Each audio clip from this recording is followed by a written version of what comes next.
Welcome back to the channel, my brothers. My name's Andy R, and today I want to talk to you, my brothers out there, about the problems of single mothers. And it is a problem, so let's get into the video.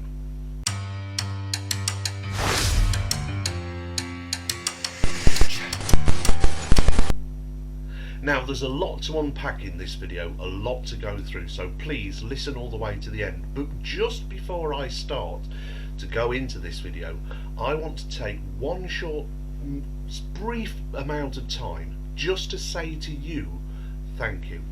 Thank you for the support that you've given to your brother Andy here, for this channel, for subscribing, and for just being there. If it wasn't for you, this channel wouldn't have grown as much as it is. And as of making this video, we're at 900 subscribers. Not far from the first 1,000 subscribers and getting that red YouTube button. And I really want that red YouTube button. At the beginning, I couldn't care less. But now as the channel's growing and I get to read the comments of you, my brothers out there, and know that I am touching a nerve and what I'm saying is getting home and is important to you, I just wanted to say thank you. I wanted to say thank you from the bottom of my heart. It means the world to me that you have subscribed and you have supported me. So I just wanted to say thank you. That's all. It humbles me, and I really do appreciate the hell out of you guys. Anyway, into the video. As I said, the video is the problems with single mothers. Now, there's a lot to go on in this video. Some of it's my opinion, some of it I'll be drawing on facts, and some of it is personal experience. I know that a lot of you guys know that these are a problem with single mothers. Single mothers are a problem, one, for themselves, two, for their children, most importantly, three, for society in general, four, for any men they try to date, five, for their extended friends and family. But why are they such a problem?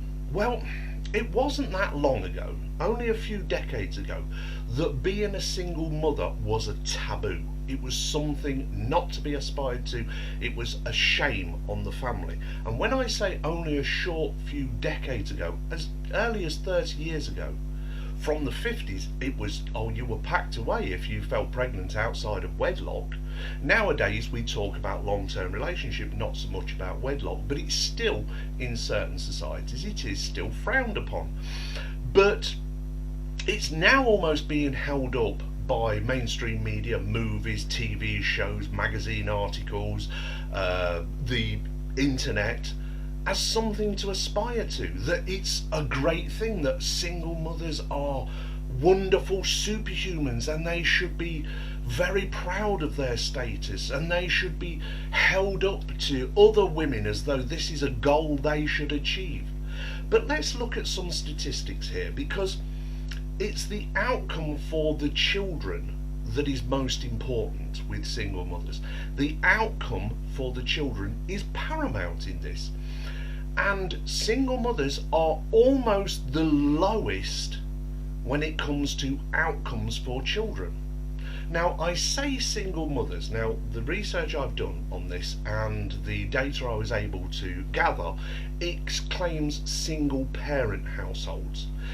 The reason I say single mothers is because 90% of custody is awarded to mothers and not fathers. So only 10% of single parent households are raised by fathers. And I will get to single fathers raising children later in the video, so stay tuned.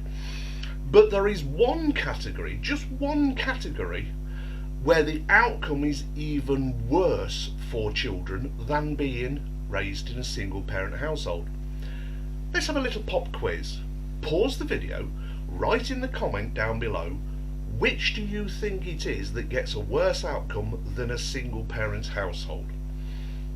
And in this case, I'm talking about single mothers, and for the reason I've already said, that 90% of divorces or custody battles are the women who get custody of the child, which flies completely in the evidence that courts say they have the child's best interest at heart when making these decisions.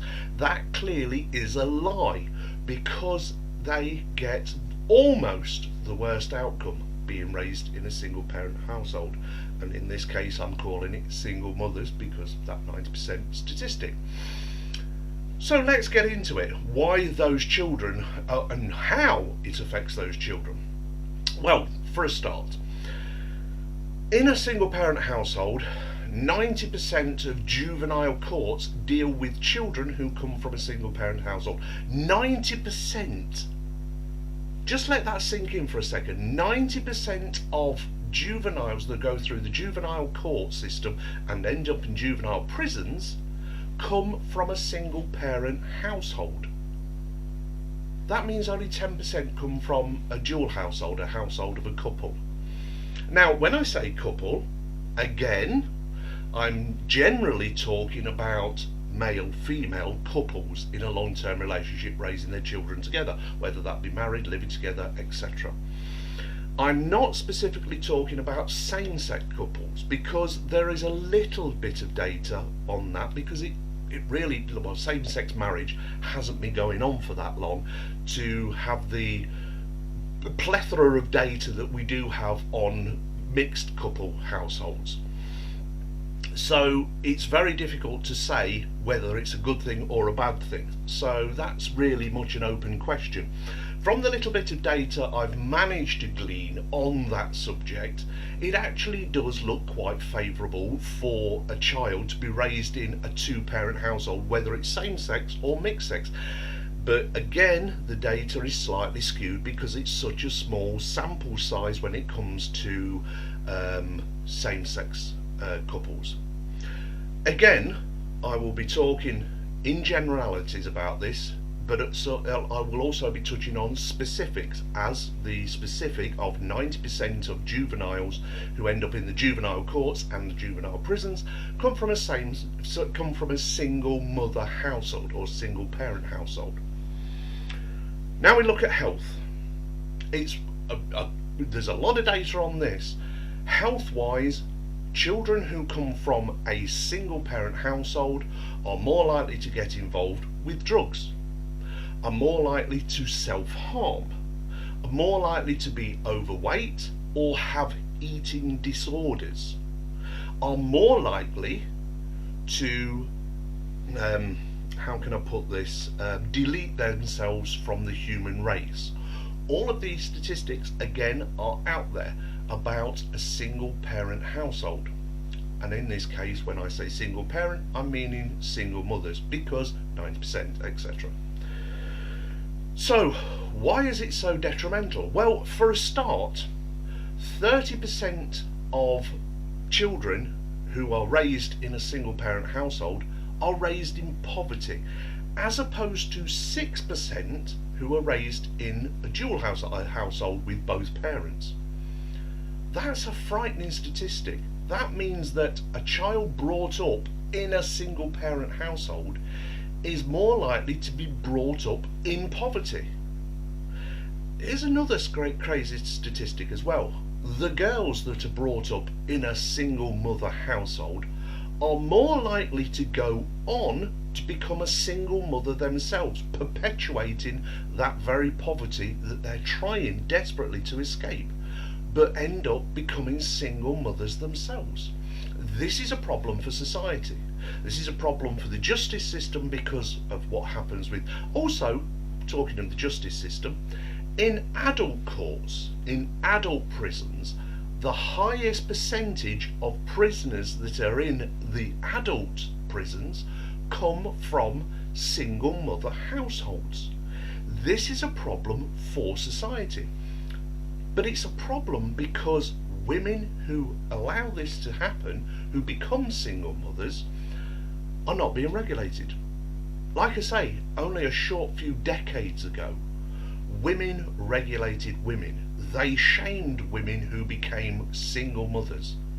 They shunned them, they made them feel terrible about themselves for letting that happen to them, because there is no real excuse for being a single mother. You see, the onus has always been on a woman to protect herself from pregnancy.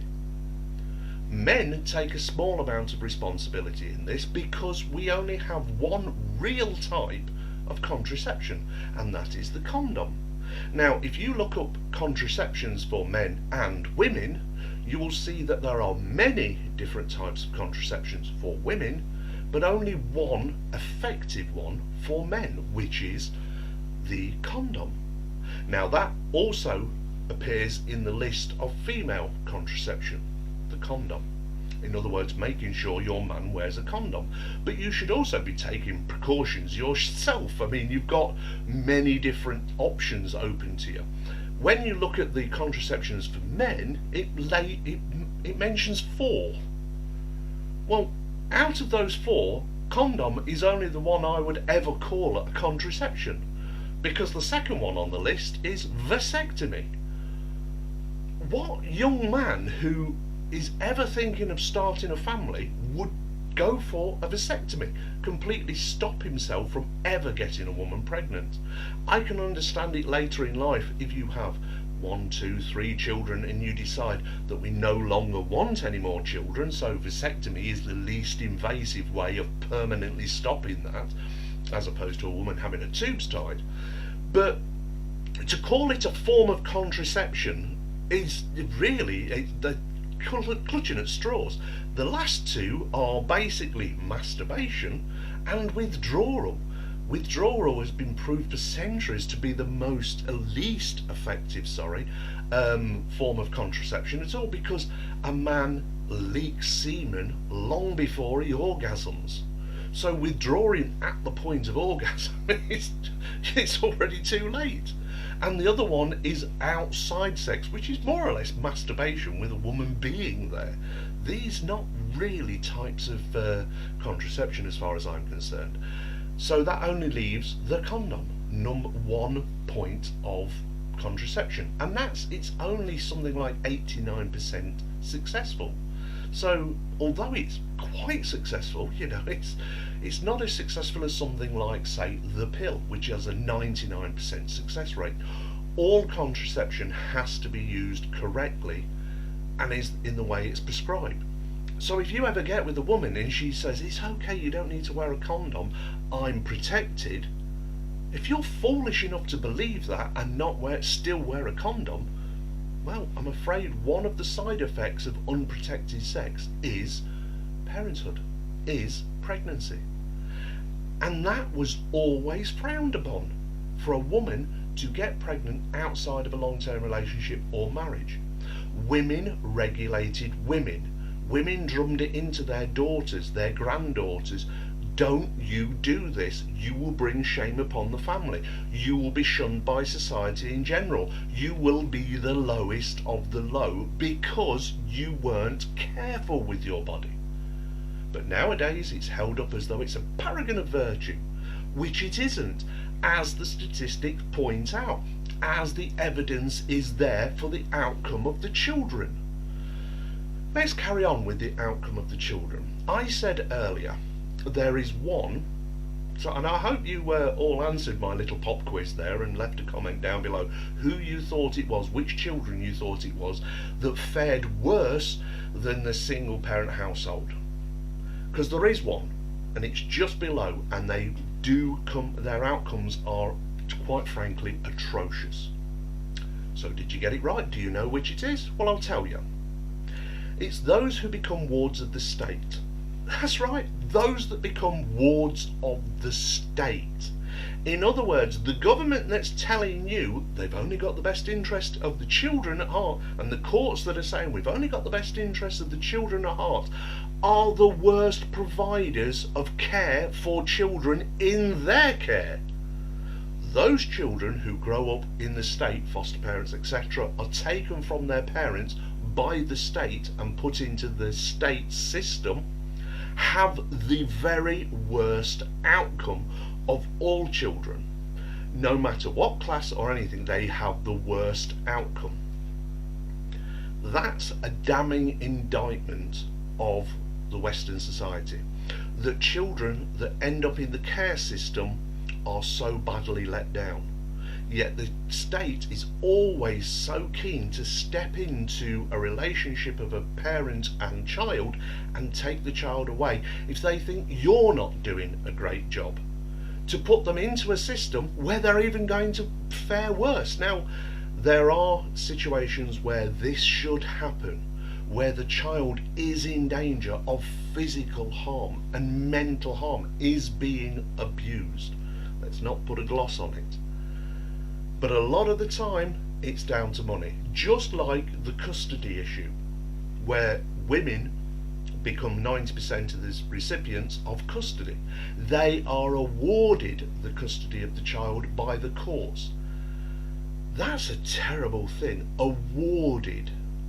As though it's their job to decide what is best for a child. The truth of the matter is that in certain states of the United States of America, their whole family court system is funded by the child support.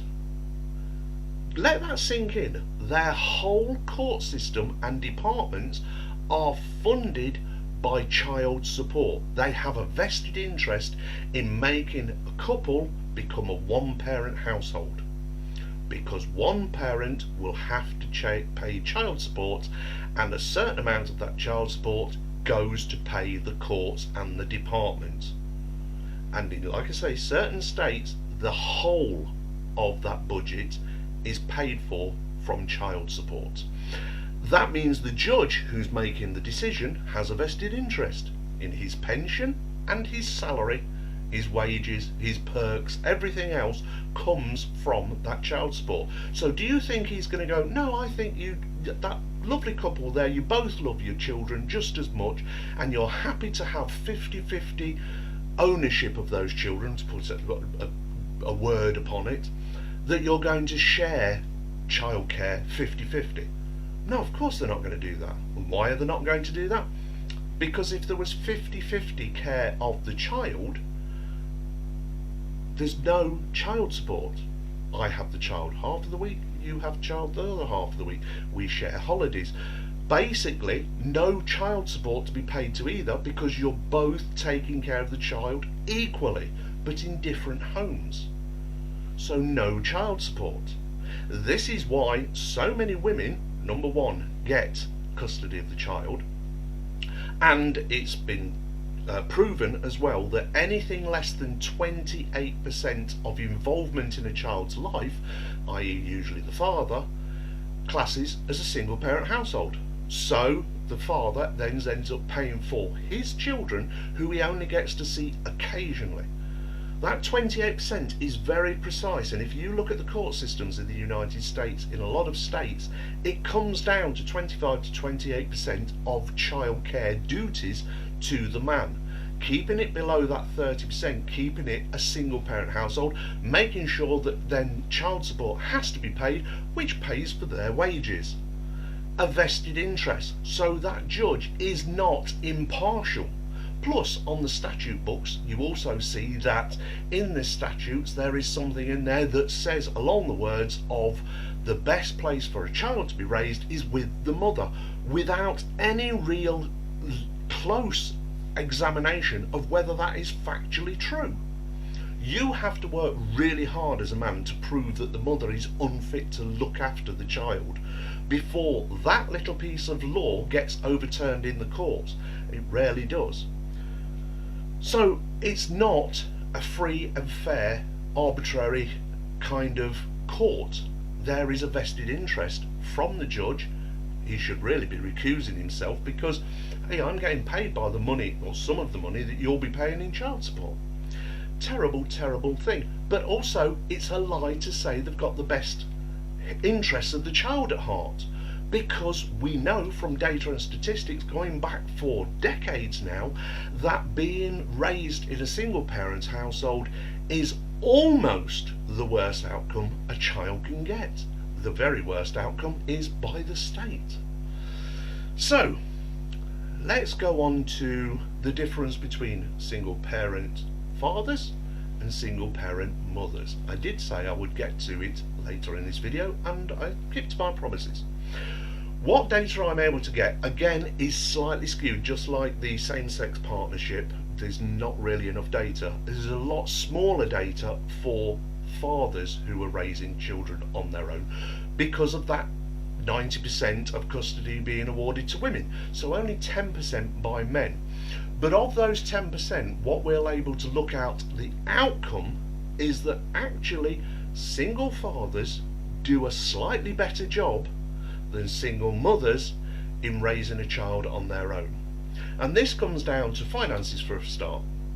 Men do tend to earn more money because they put in more effort, the jobs that they choose, the wages they're getting, the overtime they do, etc, etc. So there is more finance. There's less likely for the single fathers to have their children growing up in poverty than it is to single mothers. So the data that's out there shows that single fathers do a slightly better. When it comes down to education, they do quite a lot better than single mothers. That the children of single fathers actually attain a lot better education than the children of single mothers. So single mothers are the problem, and society knew this. They knew it was a problem only as short a period of time as 30 years ago. It was something that was looked down on. It was something that was quite frankly frowned upon by other women. They talked to their daughters and granddaughters and said, don't let this happen to you. Don't bring shame on the family. Don't make us have to hold our heads down when we walk out in public because you couldn't do the right thing. Nowadays, as I said, daughters of single mothers are more likely to be single mothers themselves. So that's a red flag for you men out there. If you start dating a girl and she says she grew up in a single mother household, for goodness sake, make sure you cover up the todger before you get between her. Don't listen to the, hey, I'm safe, it's okay, you don't need to wear a condom. You're a fool to yourself if you believe that. Data and statistics does not really lie. It can be skewed to say a story that you want. All I'm doing is going on the raw data. Now, having said all of that, why are single mothers such a problem? Well, they're a problem on their extended family because they put a lot of pressure on their extended family to look after their child whilst they go out to work to earn a wage, to try and drag themselves out of poverty, which they don't do. They are a burden on the state, i.e. your taxes. You can be a single guy, just starting work. You probably never even had a sexual relationship with a woman. But a certain amount of the taxes garnished from your wages or any goods that you buy, the taxes garnished from that, are being used to prop up a single mother because she's a single mother. Let that sink in. You, my brothers out there, some of your taxes is going to pay a single mother for the privilege of being a single mother. If you don't see that as a problem, I can't help you. I'm sorry, I just can't help you if you can't see that as a problem. And this is what I'm saying. But these still single mothers, especially the young ones, well, all of the ages, are still out there looking for the next baby daddy, looking for the next stepfather for their children. Why? Well, for the simple reason they're looking for resources to add to their own resources, and you could be the sucker who is dragged into that. So when I say single mothers are the problem, and I was talking about single parent households, I'm really talking about single mothers because 90% of custody is awarded to women because the courts want men paying, but they don't want them involved because they're making money at it. And that is disgraceful when in all metrics that are shown, the best outcome for a child is if both parents are equally involved in their child's upbringing. They become the most mentally stable. They become the best when it comes to education because they get the support from both genders. Become the best balanced mentally and physically. are less likely to grow up in poverty and repeat the cycle of being in poverty themselves, are more likely to be moral. In other words, they want to do the right thing. I'm going to do a video very soon, and I want you brothers to look out for it. So if you're not already subscribed, hit the subscribe button.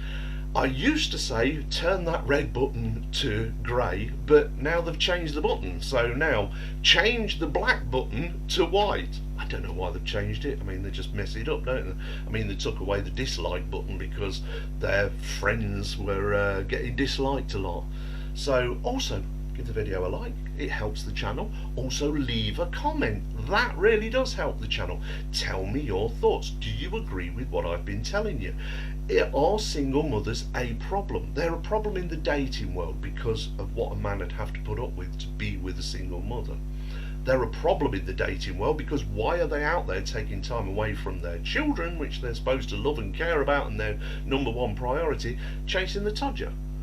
They're a problem for society because when they're living in poverty, they're drawing on welfare to prop up their lifestyle choice of being a single mother. Now, when I say their lifestyle choice, let's just get something quite clear here, my brothers. I have utmost sympathy for widows because they didn't ask to be in that position. They didn't ask to be single mothers. Of course they didn't. No woman who got married wanted him to die early so that she could have a wonderful merry widow lifestyle whilst raising a small child or a child, teenage, whatever years. They didn't ask to be put in that position, so they're the ones I do have the most sympathy for. They are also the least likely to be the ones that are drawing on the state for support, because if they were married to a half decent guy, he made arrangement that if something did happen to him, some life insurance would be coming her way to help her financially to raise his child. That's what a reasonable good guy would do, and this is often the case. Also, society never looked down on widows. They always held them up as a paragon of virtue. They were the ones that were supported by society. And do you know why? Because they did their job. As a wife, they did their job. Till death do us part. They were with the man until he was taken from her. So society looked at those women who became single mothers because of bereavement and hugged them and held them close to the chest and looked after them and said, this woman did the right thing. She did her job. She was with her man to the end. Unless, of course, she was the reason he ended. But that's another story for another day, excuse me. So widows were always embraced by society and held up as an example to young women is how it should be. Anyway, do I make sense to you? Once again, I want to thank you all, my brothers, for your support of me and this channel in helping it grow. If you're not already subscribed, please hit the subscribe button, join the brotherhood, let's grow it, let's get that first 1,000 subscribers and grow it from there. Because this message is reaching more and more people. I can look at my analytics and know that 70% of you that are watching this video are not subscribed. I'm not asking anything from you except watch the videos, listen to the message. Maybe you agree with me, maybe you disagree with me, but leave it in the comments down below. I can promise you I read every comment. I don't necessarily answer every comment, but I do read them all. And I've got some ideas going forward for when we get to that 1,000 mark of things I'd like to do with this channel, open up some more communications with you, my brothers. But I'll talk about that in another video. Anyway, I'm going for a cup of tea because, well, I think I've earned one. And you, my brothers, as I always say, you take care of yourself, because if you don't, who will?